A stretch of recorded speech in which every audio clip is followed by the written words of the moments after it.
I also went with the, I give her dark black shading in the line art. That'll be the next step right here. And, you know, every time I do that, I think about, one, how much I'd like to make a coloring book. I don't know if anyone would actually want to color in my illustrations, but I think it'd be fun. I'm gonna admit, it looks a lot more like, kind of like sequins leggings than snakeskin. Bonus fact, if you pay attention to her sword, you'll notice that it's basically identical to the sword I gave to, so I did a drawn out a bit ago of the idea of a tie and crow child. Yes. And it's the exact same weapon, and it's really funny because I got a comment on that video mentioning how they wish that there had been a more interesting weapon. We were all upset that Toto was not going to be the headmaster for Vacuo. Because Theodore, the stupid Dumbo, exists, and we were all very upset about it. So we were like, fine, I'll do my own Toto with blackjack and hookers. If you pay attention, you'll notice he's saying boo-hoo.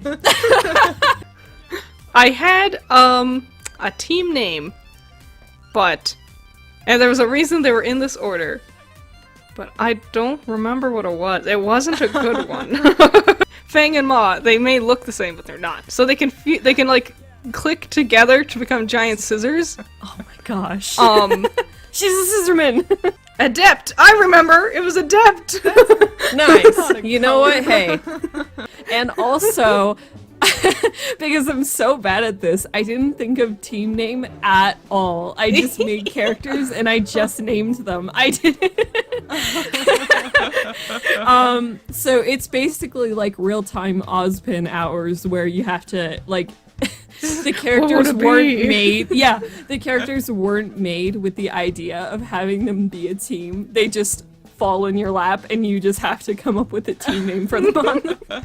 And she uses her semblance most often to summon a little armor guy, and that's her, like, her figure skater partner. Like her skating partner! Oh! Together, T-A-M-L, combined to become Team Tamale. And nowadays, it's just like, oh, look, a new character. What's their semblance? They sneeze real good. Alright. They sneeze real good. What's this person's weapon? Another just gun. Another just a sword. And what's their semblance? Their hand glows and does nothing. Something that's gonna be relevant for one scene in episode like 7, and then that's it. The umbrella and drippy toxins are, like, her thing. Which is funny, actually, because I did some research on the inky cap mushroom, and they are only kind of poisonous. They're only really toxic if you pair them with alcohol.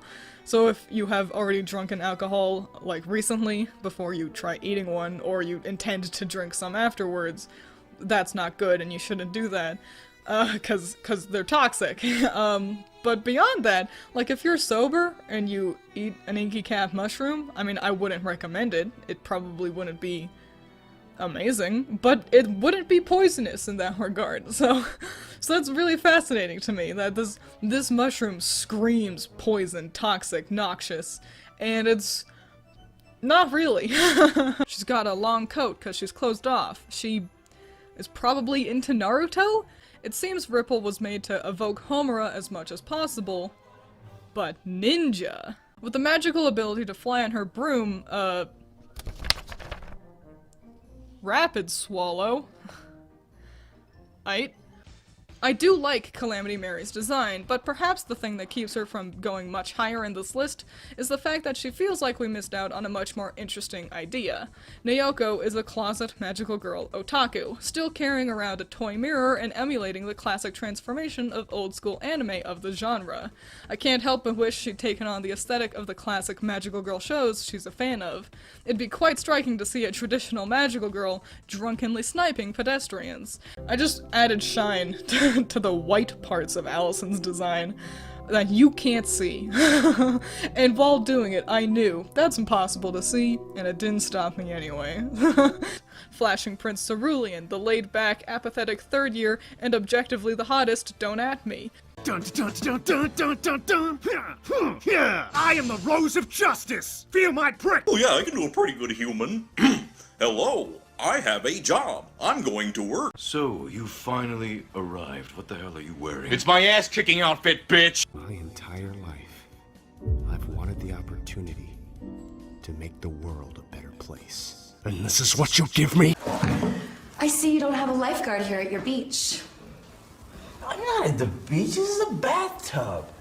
I'm gonna do a really fun thing here. On his vest, like his overcoat thing, and on his shorts, I'm gonna add a sparkle effect, because like I said, magical girls are sparkles.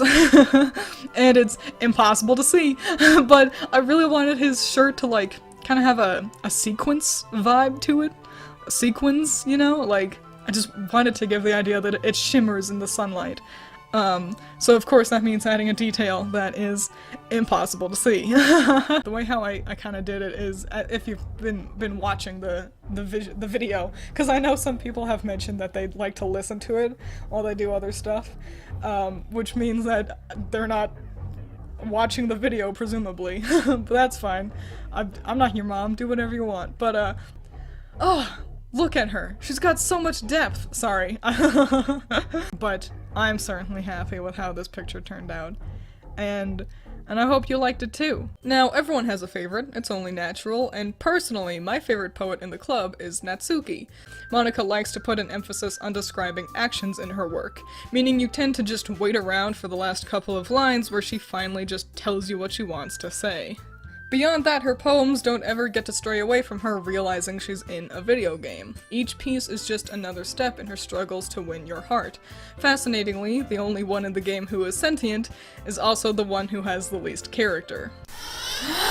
Though I would be remiss to not mention that Monika's poems use the space of the page the most interestingly.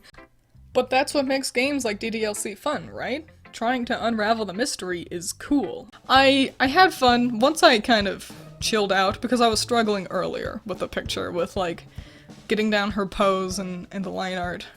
But once I chilled out and I started doing the part I like the most with art, the colors and the shading, it really helped. It helped me get out of my funk that I was in, and I started feeling more confident about the picture after that.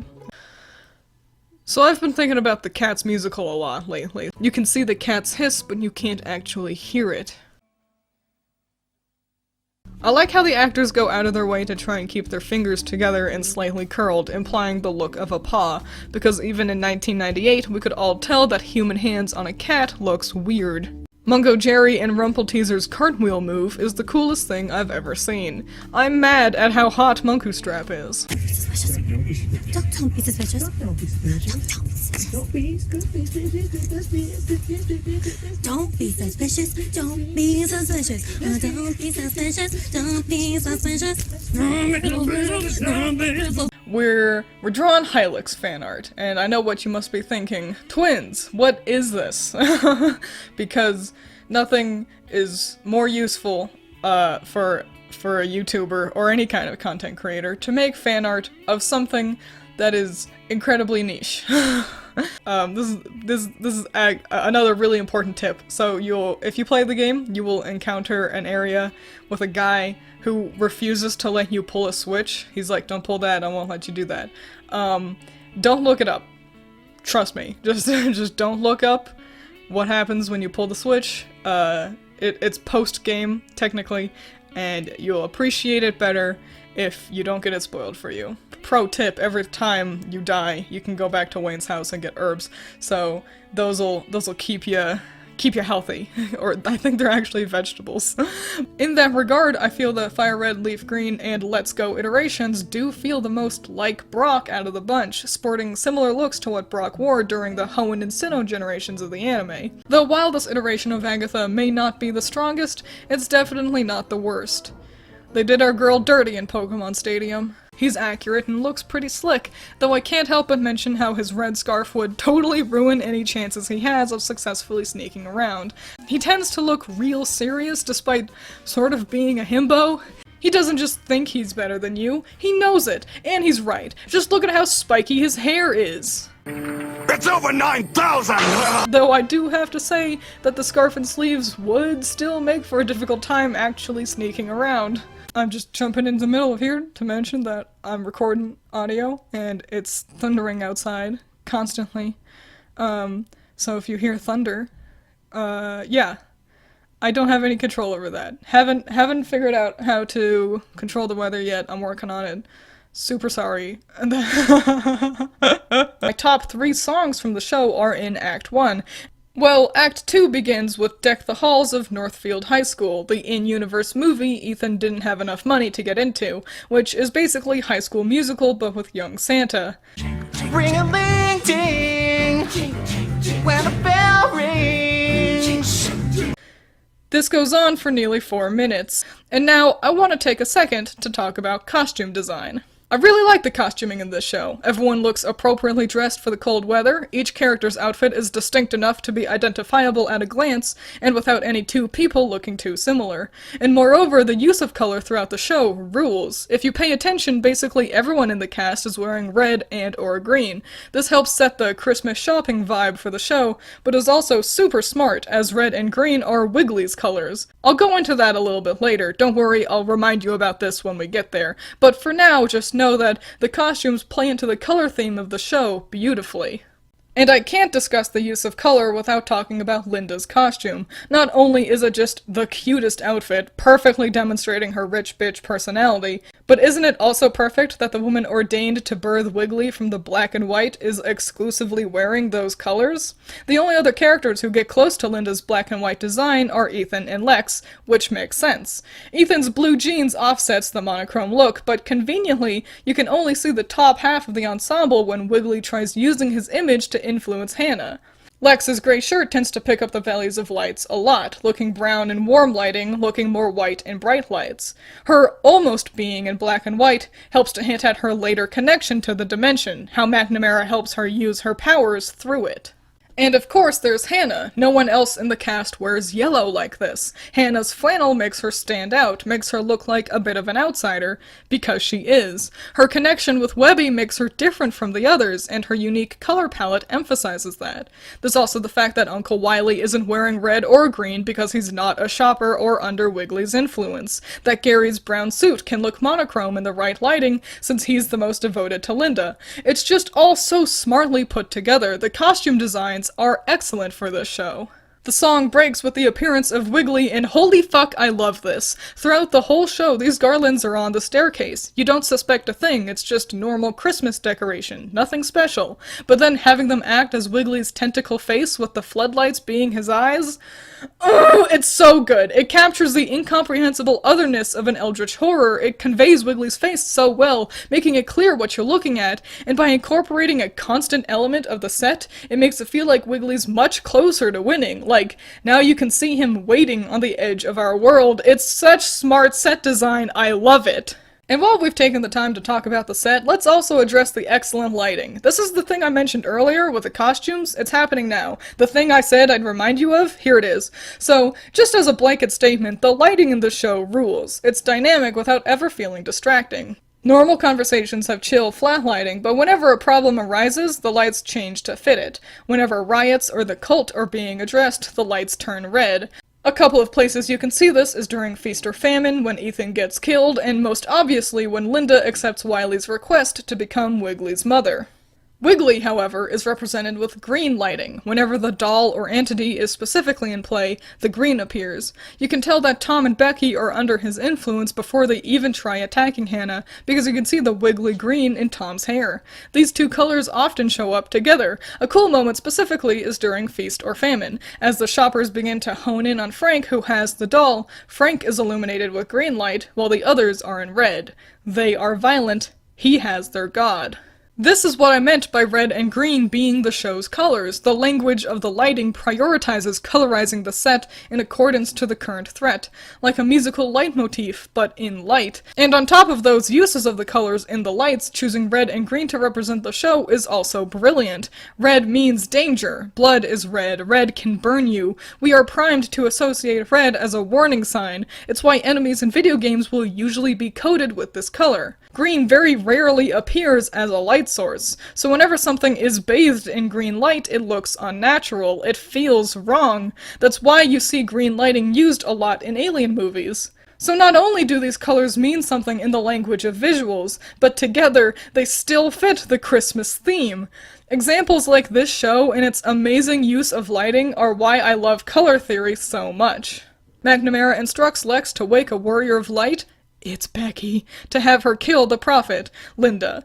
All of this continues to make me question why the president got involved at all, but there's no time to dwell on that again as Tom has finally reappeared. Jesus, it feels like it's been forever since we saw him last. But I just don't see why overshadow your current characters with fan service of your previous show's characters.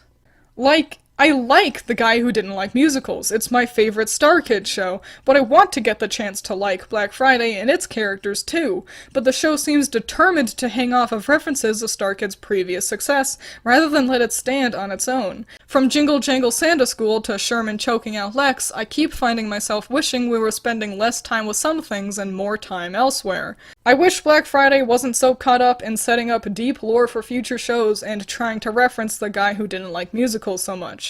I liked the previous show, but I like this one too. I want the chance to like Black Friday as much as I like The Guy Who Didn't Like Musicals, without the show feeling the need to rely on reusing elements from its predecessor.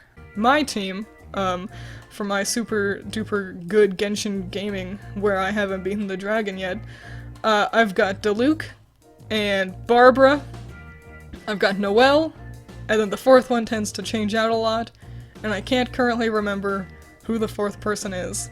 I'll put them on screen here now. It's them. Wow, what a cool person.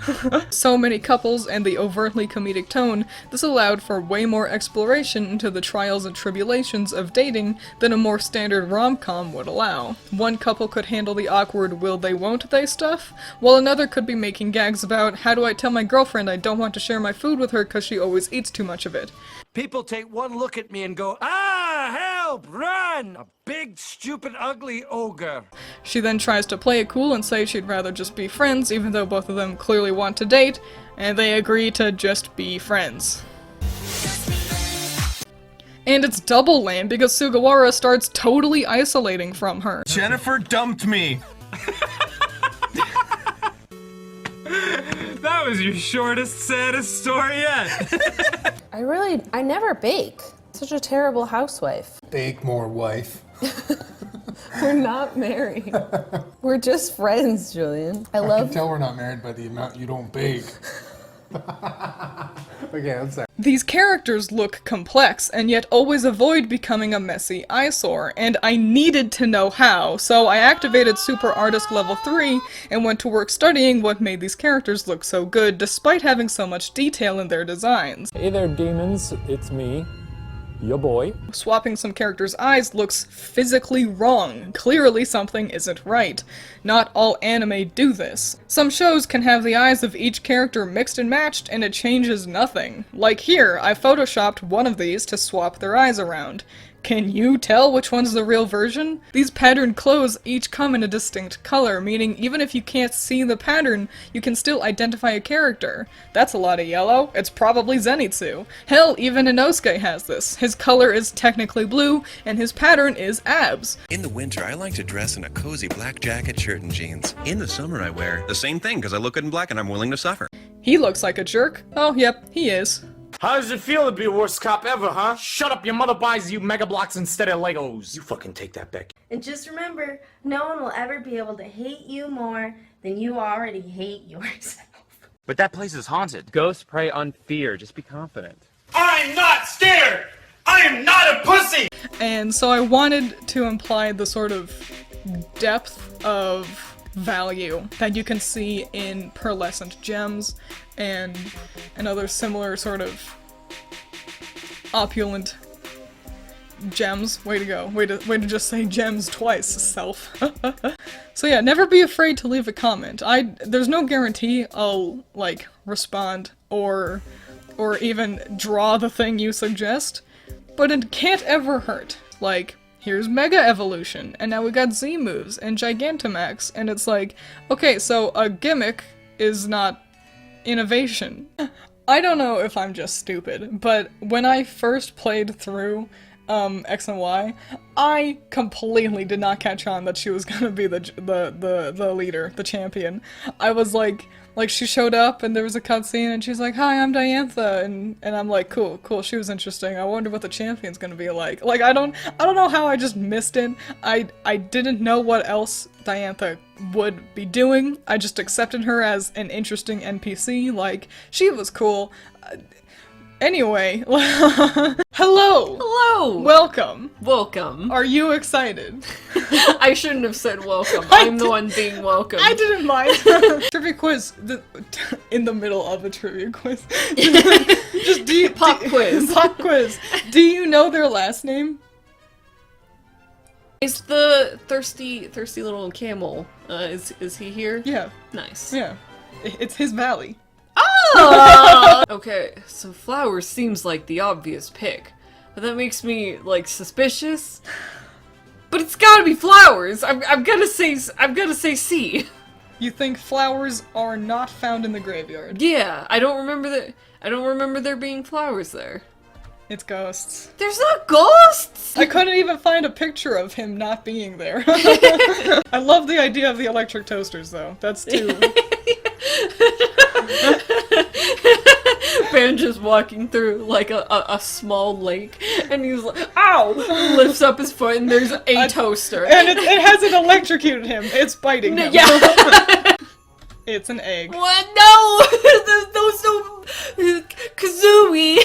Everything needs egg. Alright. These are questions that even I would find difficult. Man, so if I ace it, then then canonically I'm better at Banjo and Kazooie than you.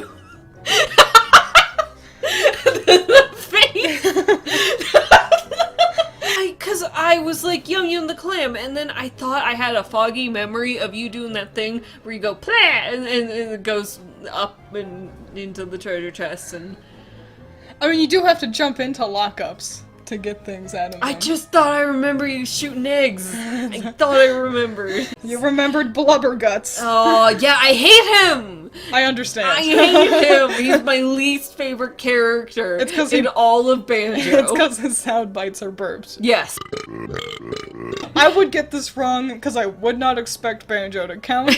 I love that. I guess technically they could be accommodating for Mrs. Boggy, but she doesn't appear until the second game, so there's no reason for you to, like, assume she counts in the first game. Fun fact, I actually noticed this while we were looking at the TNT earlier. The code is on the side of the boat. That makes sense. You could have, I mean, it's how you're supposed to learn what it is, but you could have seen it if you had looked at anything other than the TNT. Right. And I was like, fuck! But then I also was like, she's not gonna look at that. I have a goldfish's brain, you're fine. You could have, like, the obvious answer for the next 5 questions all in this picture, and I'd be like, that boat's red! The clip... Okay, hang on. Let me ask the question, and then we'll comment on the picture. Even just a remake of, like, I think it would be cool to have Banjo-Kazooie, Tooie, and then even Nuts and Bolts. I wouldn't mind giving it a try. I've never played it, because I never owned a 360, so I guess it couldn't be horrible for Nuts and Bolts to be there. But if they don't want to do Nuts and Bolts, there is a Game Boy Advanced game. Is there? Uh-huh. And word on the street is that people thought the plot was pretty weak, but also it's like, it's Banjo. Junie Tyson, or Zodiac War, is an anime based on a light novel that aired in 2017, because I'm really bad at talking about current or popular things on this channel. Rats surrounded in ethereal light and posed like a Renaissance painting fused with every anime edgelord makes them look downright angelic. We're rats. We're the rats. But honestly, my biggest complaint has nothing to do with the Battle Royale format. You can still find him attractive, but the show makes it clear that you are not expected to look at Rabbit the same way you look at Tiger or Monkey. If all the girls are gonna be sexualized like this, why can't at least some of the fellas get the same treatment? It's annoying to watch the show and find myself thinking, I wish I had a cute husbando to fawn over and ogle like how the dudes get all these waifus. Remember one time I liked you? No. Good, cause never happened. Aha. Oh. Hey, how ya? Get your fucking dog, bitch! It don't bite. Yes, it do! Get the— Is there anything better than pussy? Yes, a really good book. So there's this episode of SpongeBob called Sailor Mouth, where Bob Sponge, Square Kid, and Patrick learns a swear word. Crabs is, What if one lands on an eel and the other lands on an escalator? What do? Just roll one! And why would there be a designated you lose space on a game with a finish line? That'd be like if you were playing Candyland, but look out, don't land on this space or else you have to go to Diabetes Desert and lose. It doesn't matter how many other players are still going, you just have to stop playing, you loser. Watch your profanity. Crabs. Isn't that the red sweaty guy you work for? This video isn't scripted. And I was like, you know what sounds like fun? Coming up with a Pokemon team to represent all of the 9 different levels in Banjo-Kazooie.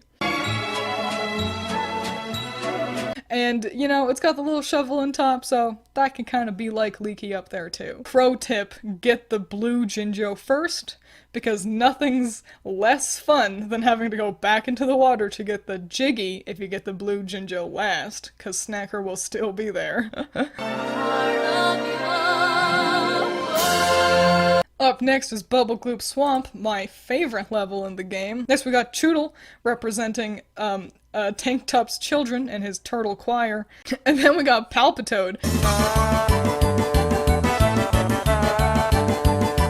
But I really like that egg Jiggy. I think it's just really unique, and I wanted to represent it, and I felt like nothing did that better than the giant egg Pokemon itself, Togekiss. It seems like such a too important and too strong Pokemon to represent these shitty ice cubes, but, I mean, it's the perfect Pokemon to do that. He's just mummy wrappings and hands. It felt like the best option, honestly. Banjo turns into a pumpkin, and unfortunately, there are no toilet Pokemon that I could use to represent Logo, so we got Pumpkaboo instead. We've got Rusty Bucket Bay, and I think this one was the hardest one to do, even harder than Treasure Trove Cove was with its lack of chest Pokemon. Next we got Tapu Fini, which is representing Bubbles. Is that his name? The dolphin. There are no explicitly whistle Pokemon. Like, I was like, are there any train Pokemon? I think Bibarel is a boring Pokemon. I did have one on my team. I don't remember anything about Bibarel, except that it exists. But I think it's the only beaver, so perfect. It represents Naughty. Excellent. Also, can I just say that when you get to winter and the flower's dead? That's heartbreaking. Fun fact, pro tip, if you want to beat the Zubas really easy, just make sure you have max gold feathers, and just stand still and use your gold feathers. They will run into you and kill themselves. Easy peasy, easy jiggy. Next, representing Nabnuts the squirrel, we've got Squavit. I don't really like Squavit, the Pokemon, much, but I mean, come on, it's a perfect match. So, each zodiac sign is attributed to an element. There are 4 elements: fire, water, earth, and air. And Aquarius is an air sign. And that bothers me, because it's a jug of water, but it's an air sign. So it always trips me up. I'm always like, it's a water sign, and it's not. And so yeah. The sort of off-topic fun fact is I would love to start making pins, like enamel pins, but that's expensive. So it's out of my price range currently, but I would love to make pins. I think it would be so cool. I just like pins. Selfishly, I would make them so that I could keep one. But oh no, my art gets to look good. Oh, dang. What a mistake. Let's start with their names.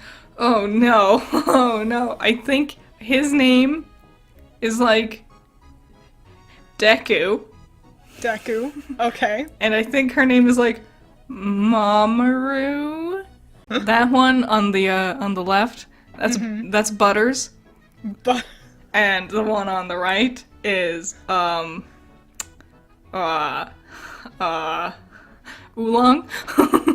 Oolong? Yeah. I was really hoping you would go with a different South Park character. And he's like Fluttershy, and his character arc is to not be afraid so much. Okay, okay. What do you maybe know what kind of how he fights? With the sword. Great. Slash him. Hack and slash. Do you know why swords kill demons? Because they're metal, and demons are weak to metal type. The Hashira are kind of like admins in Pokemon. I think it's Mitsuri. Why? No, I'm wrong! I think it's Kano. I think Mitsuri's a misdirection. I think Mitsuri's like a plant flower thing because of the amount of green, and I think Kano is love because her sword's got like pink stuff on it, and her like little sash has like a little pink thing, and she looks the most content, and love makes you like happy, but not like ecstatic like Mitsuri is, and Tengen I hope is the right answer. But he's probably like, you know, fucking punch Hatsura. B! It's Mitsuri.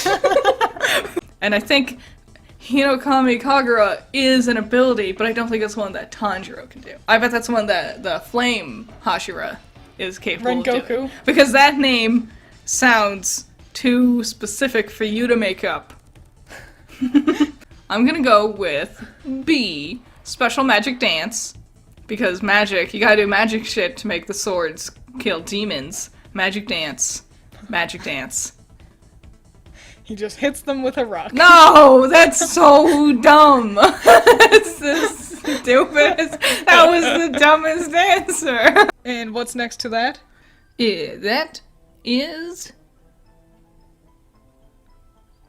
love. Love. That's love.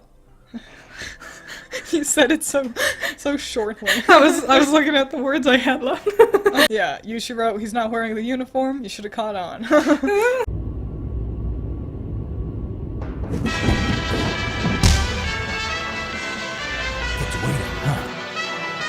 Hell, of the 12 fights, 8 of them received my lowest score possible. I mean, this is unprecedented. This is the worst score any volume's received by a large margin, and I think the thing that's blowing me away so much is the fact that they were getting better. There are as many not quites in episodes 13 and 14 as there were in the entirety of Volume 7.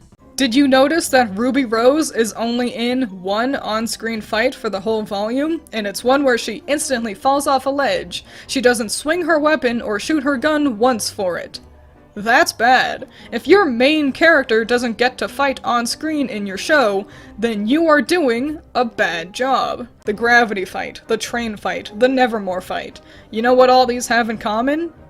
They're fights. No running around, no cutting to other characters worrying, no mid-battle chit-chats, just fight scenes. And the important word there is scene. Not seconds, a scene dedicated to a cool combat showcase. We don't just wander away from the fights in the middle of the action. These battles are the important thing we need to focus on. They aren't background noise behind a monologue. This is what they want us to get to see. This is what's pushing the characters and story forward. And then, despite Winter seeming to have the upper hand, landing some blows and being literally above Cinder, we get a shot of Weiss and Jean trying to escape as the maidens continue to clash forward in the background, and then Cinder kicks her once and wins. Nothing signified this turn in the battle. Cinder didn't do anything different to gain the upper hand. She just kicks her once, in a shot that's so overloaded with Winter's snowy effects that it's hard to see what actually happens. I don't care about my haters, and if you want to fight me, then fight me. Second can't be killed.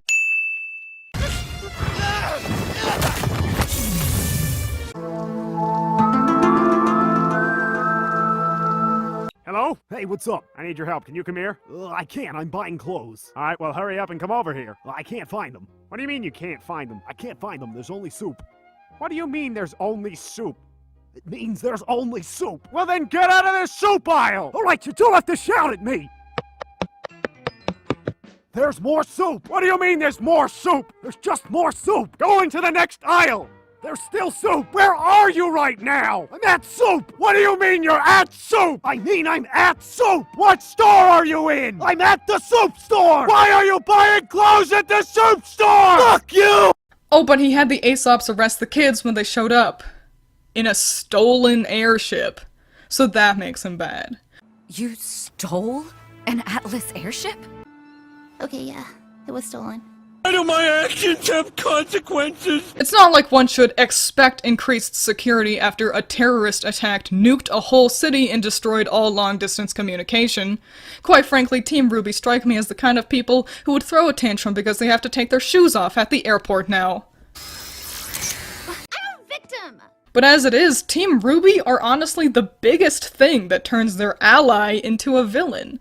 The staff and the lamp have to be locked away. I thought you said we could keep it. That was before you lied to me about the lamp.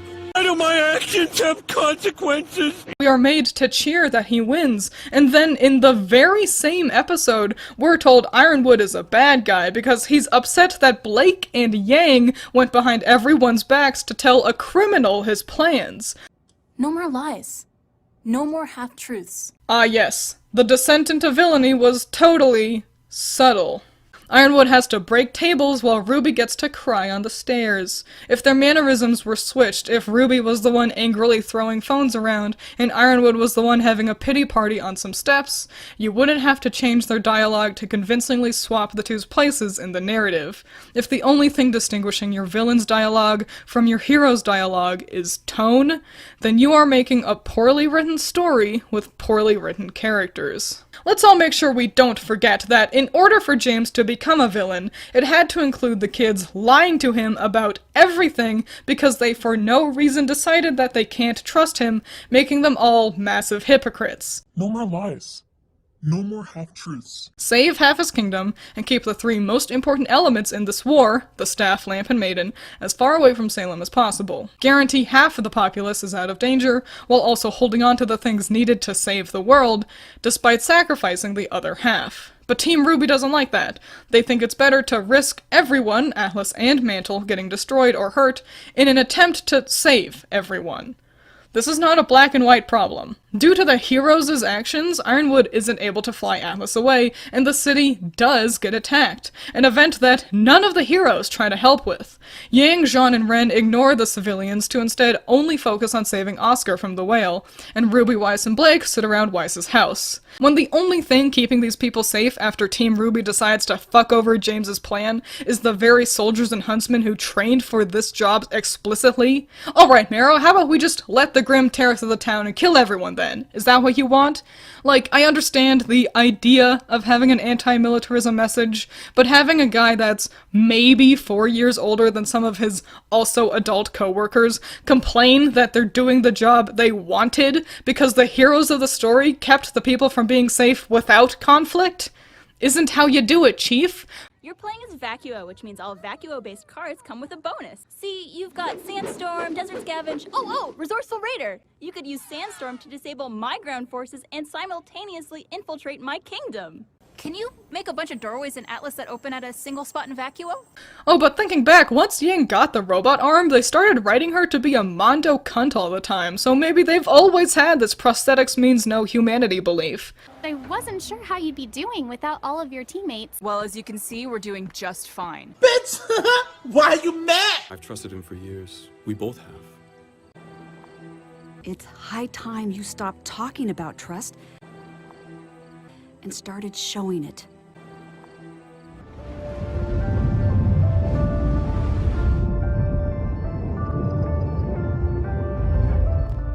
Here's something I don't do often, a detailed background, and what's more weird is that I'm doing it before I shade the girls. I also use a whole lot of brushes at this stage. I'm trying to be painterly, because I can't do like, environments without it being in, like, a painted style. It's just how my brain works. It's because I learned how to do them by watching Bob Ross. It's just the way it is. I felt like they stood out a little bit too much from the background at this point, so I add more shading to them, which, again, Phantasma still doesn't cast. Very cool, very fun. But I think the thing that most perfectly demonstrates not only the vibe of the song, but of the show as a whole, is the sinister dabbing section. Should we kill him? Should we kill him? And as the professor accosts the meteor, the background music finally starts, still in the same range as the Alexa jingle, so it's real subtle, but it is there. Alexa! It's happening! Come on, you bastard! You don't think I'm ready for you? I've been waiting in the wings! Act 2 starts up with the guys sneaking through town trying to find Alice. Things of note include Paul entering his best form of costuming with his sleeves rolled up. Fellas, pay attention. This is always good. I am giving you important advice here. Roll up your sleeves, honey. Alice, Deb, and Smoker Girl quickly start up Not Your Seed. Back with Paul, we get introduced to General McNamara, a now recurring character in the Hatchetfield series, and I gotta say, he's a lot weirder in this show. We're all a little shocked to find a survivor like yourself. But I got some bad news for you, Paul. My unit was sent to make a clean sweep of what was once your down. No loose ends, no survivors.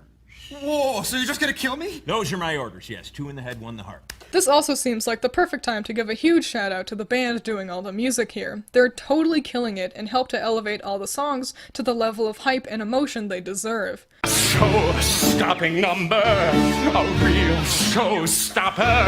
An Ari! The Hive appears, taking the form of Hidgen's old college friends, and every time I watch the show, I'm distracted by this audience member who sounds like a duck when they react to this. I love how this show handles the conclusion to its main conflict, and if you pay attention, when the song begins, we see Paul react as he hears the music for the first time. Lord, I love this so fucking much. What I'm doing right now is struggling.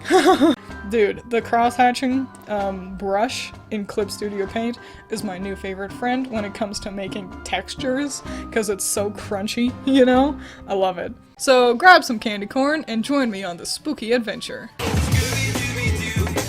A new series of segments called Haunted America. I was dead long before you were born, and I'll be dead long before you're dead. How old are they? Because I gotta admit, even though I'm pretty sure they're referred to as teenagers, they look like they're in their 30s.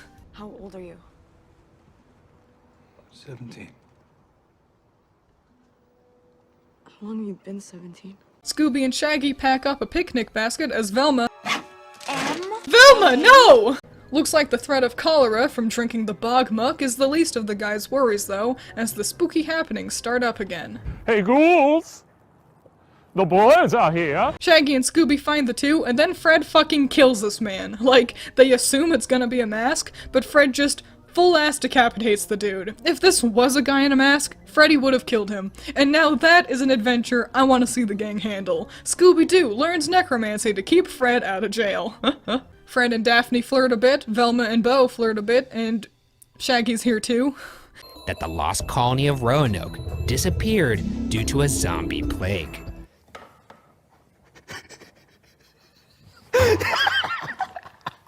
What do you... Let me hear me out. I got some stuff here. Read it. Seen that on Scooby-Doo when they go, is that your dog? And he goes, dog, like that. Yeah, because he thinks he's a human, Scooby-Doo. He's very indignant about being called a dog. Although, weirdly, he is always sexually aroused by female dogs.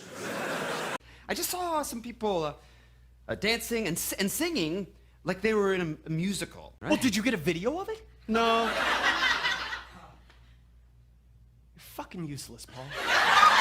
I'm gonna take everything said by a ghost hunter with a grain of salt. Mm-hmm. Well, technically now you're a ghost hunter, so think about that. Oh, shit. So I don't even know if I could trust you. I'm a ghost hunter, but well... Oh my god, did your brain just explode? Am I a ghost hunter? I don't want to be a ghost hunter. This is all bullshit. Oh no. No matter what, if you have a villager on your island, you can easily fall in love with them, because they're all cuties, they're all nice, they're all friendly. So yeah, if you suck it up and don't just have a village full of cats or something, you know, conventionally cute animals, then you'll find that you love them no matter what. But that's okay, because their stickers are good. They can do stickers, and so I'm providing stickers for these characters and these little arts.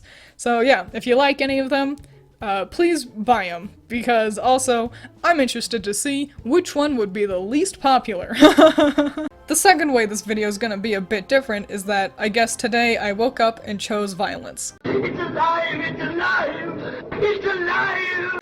And Tip's journey to reclaim the Emerald City can see some parallels in Oscar's participation in helping Team Ruby's quest to save the day somehow. Seriously, Emerald should have gotten the final question. She should have asked if Cinder loved her back, and then learning she doesn't would explain Emerald's decision to switch to the good guy side. I think the only reason they did decide to go forward with more big blue spirits is because I don't think they had any other ideas on how the rest of the relics could work. You could make some guesses. You could say Willow is Mrs. Claus and Winter's the Snow Queen and Whitley's, I don't know, Twink Jack Frost, but really they clearly weren't made with any sort of reference in mind. It's just Weiss as a boy. Weiss but older. Weiss but even older. I'm here to save you. But I love the beast! Didn't he kidnap your father? Yes, but... And blackmailed you? Yeah. Imprisoned you in a castle? You're right, let's go. Okay. Once there was an ugly barnacle. He was so ugly that everyone died. The end.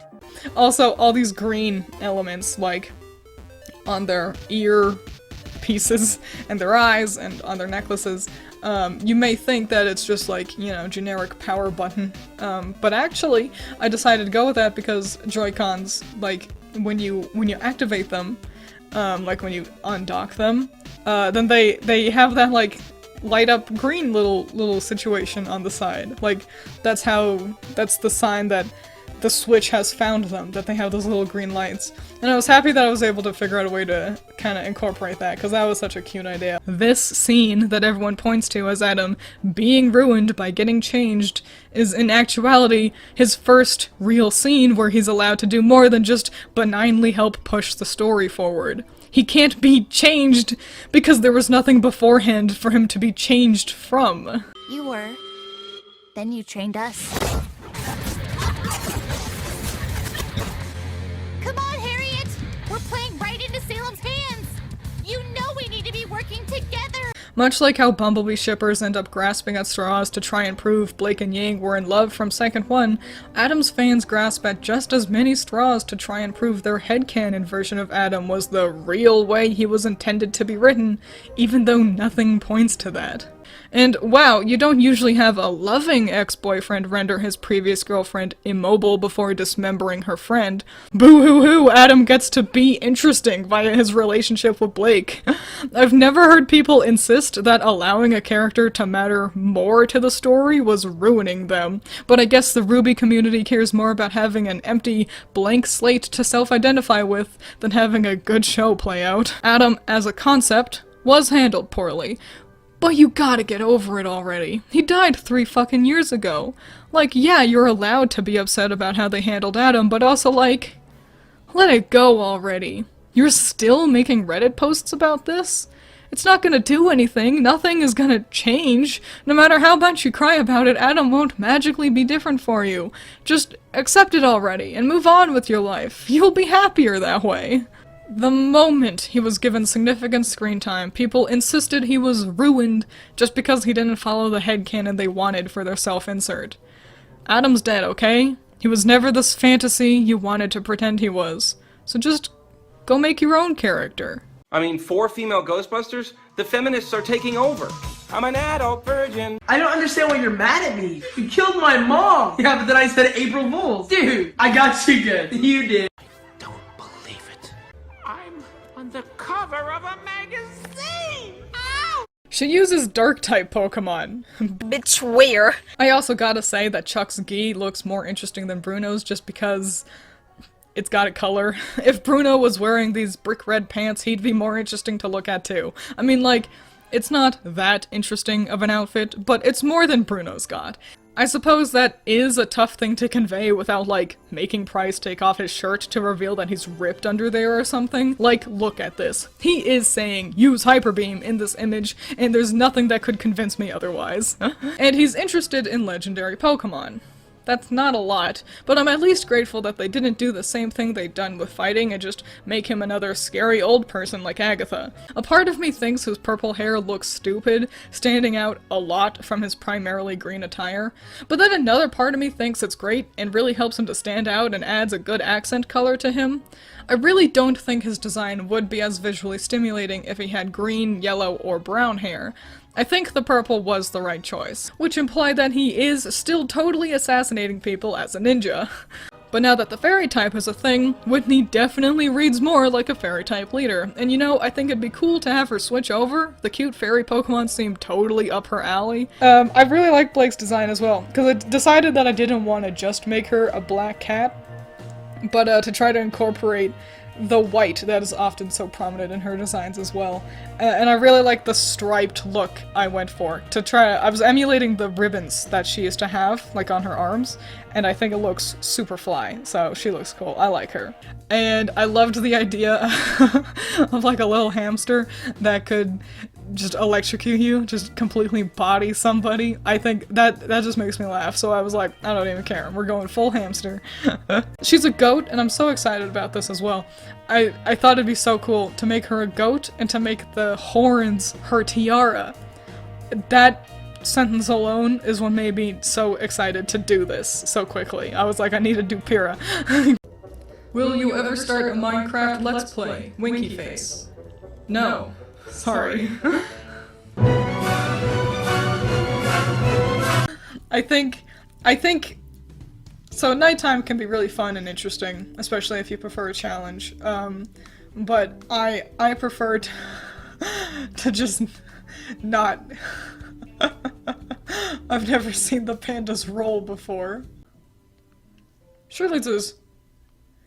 Okay, great. I was gonna say, surely there's a safe way down. But then I just snapped both my ankles, and we're okay. You know, don't say, oh, I've made a Do you see what I mean when I said that my houses always just end up as modern art squares made out of wood?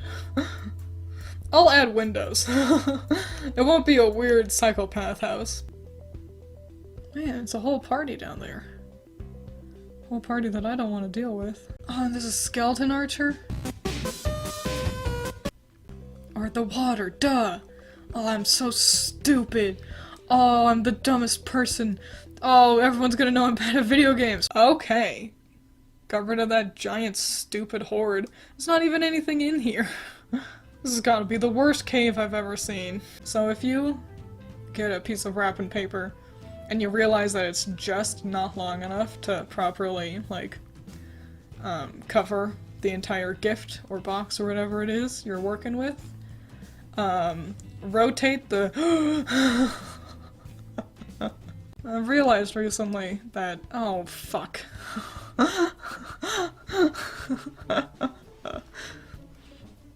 Oh my lord! And iron. And a slime. Gotcha, bitch! Oh lord. Oh, I heard an Enderman. Which is bad. Oh. Hello. Don't interact with me. Wow. That was that was dramatic. Oh, doesn't a bucket of magma cook things faster? I just realized that I made my I made my bed in the chest look like a dick.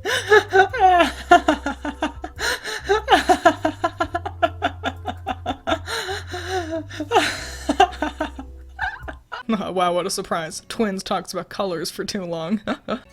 I envy cool armor designs. I suck at them. And you know, a part of me, maybe it's something I should work on more, because looking at this design for Pyrrha, I think she looks I actually really like it. And now, every time I see any of these 4 colors interacting, I'm like, oh man, that just looks like Ruby. You know, like, a part of me is resistant to making characters with these colors, because I'm like, it just looks like I'm copying Ruby. I think he really found the secret here. The perfect color combination. Also, I implore you to push yourself.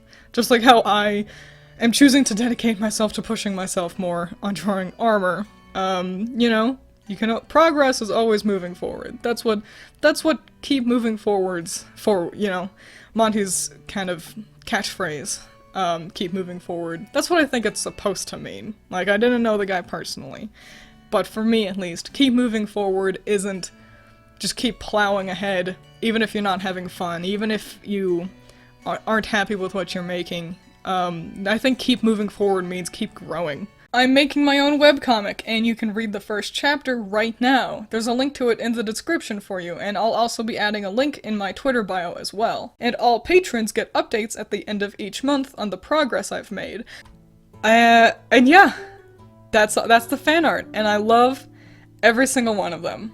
I love them so much. I appreciate every single fan art people send me. It doesn't matter if you think your art is bad, or if you look at some people's art and think, oh well, they did way better than me. I love every single one I get. The fact that any of you would see my characters or my designs and want to draw them,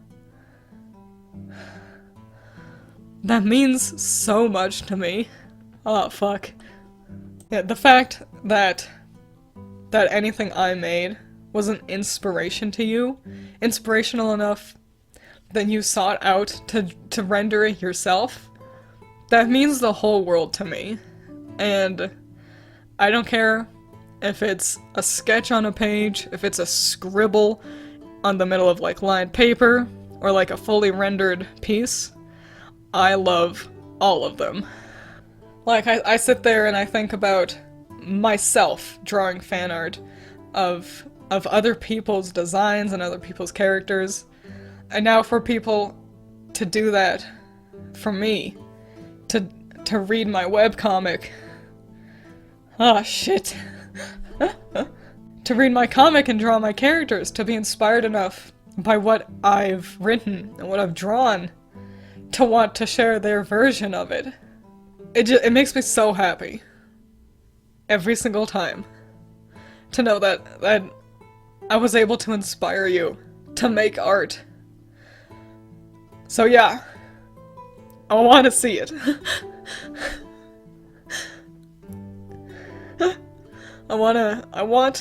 Ah, shit. Yeah, I want to see it. Tweet at me. That's the most likely place I'm gonna see any art. Cause you can tweet at me directly. And I check my Twitter, like, every day, just in case someone's trying to pick a fight. No, I'm just but yeah, so please, tweet it at me. And now, here's the audio after I ended the video, but I had to click things. This is so rhythmic. Yeah, I didn't expect to do so well. Here is the audio for the video. Okay, I'm just gonna... Did we look like we're in sync on your screen? Yes. Okay, well, so hopefully... That's fine. Because for me, I was like, I clap, and then you're looking like...